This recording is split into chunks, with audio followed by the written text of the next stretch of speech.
3 دن تک مسجد نبوی شریف میں اذان اور نماز نہیں ہونے دی. اس حد تک یہ شقی، ظالم اور بدبخت لوگ تھے کہ مسجد نبوی شریف کی حرمت اور تقدس اور عظمت کا بھی انہوں نے لحاظ نہیں کیا. اس موقع پر جلیل القدر تابعی حضرت سعید بن مسیب رضی اللہ تعالیٰ وہ مسجد نبوی شریف میں موجود ہیں. جو مقابلہ نہیں کر سکتے تھے لوگ، وہ پہاڑوں پہ چڑھ گئے تھے. جنہوں نے مقابلہ کیا سب کے سب جام شہادت نوش کر گئے. سعید بن مسیب رضی اللہ تعالیٰ جن کو سید التابعین بھی کہا جاتا ہے، یہ 3 دن تک مسجد نبوی شریف میں جبکہ اذان اور نماز کا سلسلہ موقوف تھا، یہ وہاں پر رہے پاگل بن کے.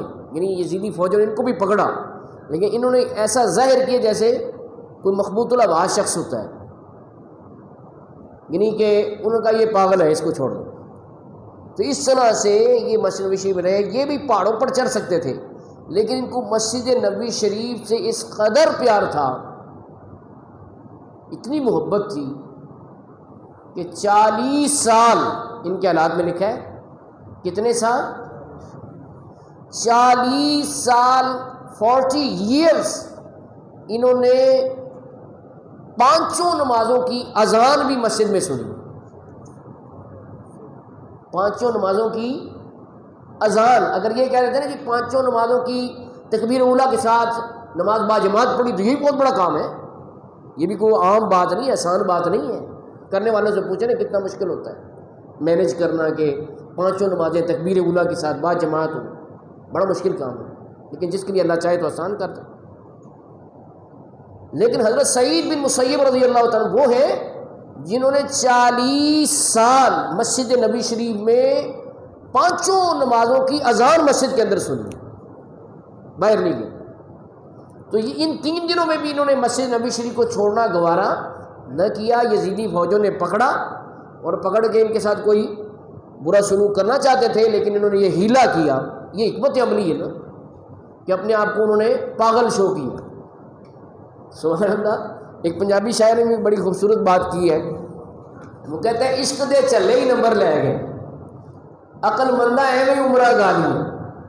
تو اس موقع پہ سعید بن مسیب کو مسجد نبوی شریف سے جو محبت اور سرکار دو عالم صلی اللہ علیہ وسلم کے جوار اقدس سے جو لگاؤ تھا، اس کے لیے انہوں نے پاگل بننا گوارا کر لیا کہ میں ادھر ہی رہوں.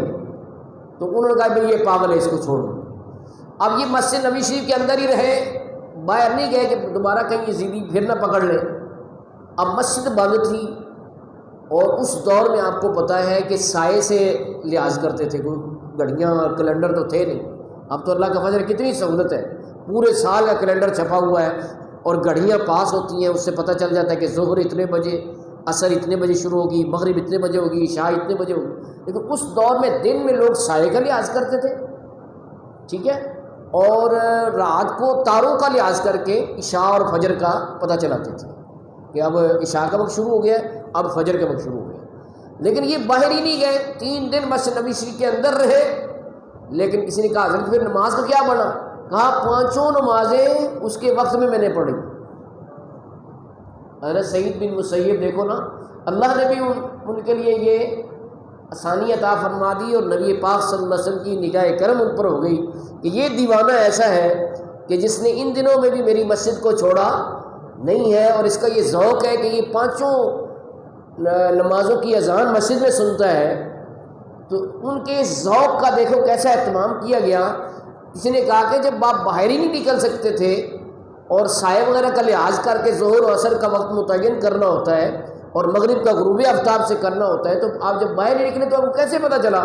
کہا جب اذان کا وقت ہوتا تو روضہ رسول صلی اللہ علیہ وآلہ وسلم سے اذان کی آواز آتی تھی تو میں نماز پڑھ لیتا تھا. یہ ایک نہیں درجنوں کتب میں یہ روایت موجود ہے صحیح سند کے ساتھ. یہ نہیں کہ کوئی ضعیف روایت ہو، اس کو کئی محدثین نے بڑے جزم کے ساتھ اور بڑے ثقہ راویوں سے بیان کیا ہے کہ سعید بن مسیب جو سید التابعین ہوئے ہیں، ان کو یہ شان حاصل ہوئی کہ 3 دن انہوں نے اذان کی آواز سنی. کچھ روایات میں یہ ہے، کچھ میں یہ ہے اذان بھی سنی اور اقامت کی آواز بھی سنی. انہوں نے اقامت ہوتی نا جس میں قد قامت الصلاۃ قد قامت الصلاۃ کہتے ہیں، یہ آواز بھی انہوں نے سنی کہ اندر باجماعت نماز قائم ہو رہی ہے. یعنی رسول کریم صلی اللہ علیہ وسلم آپ کے روضے سے آواز آتی تھی، جو کہ حیات النبی کے دلائل میں سے ایک بڑی مستند دلیل ہے. اور دوسرے نمبر پر یہ کہ آپ نے سعید بن مسیب کو یہ آواز سنوا دی تاکہ ان کا جو ذوق ہے 5 اذانوں کو مسجد میں سننا، تو وہ ذوق اور شوق جو ہے اس میں فرق نہ آئے. دیکھو اللہ تعالیٰ جس کے لیے چاہے پھر، وغیرہ ان کا جو وہ 40 سالہ ریکارڈ بن رہا تھا وہ ٹوٹ جانا تھا. اللہ پاک نے ان کا یہ ریکارڈ بنا دیا کہ 40 سال انہوں نے مسجد نبوی شریف میں 5 اذانوں کی آواز سنی.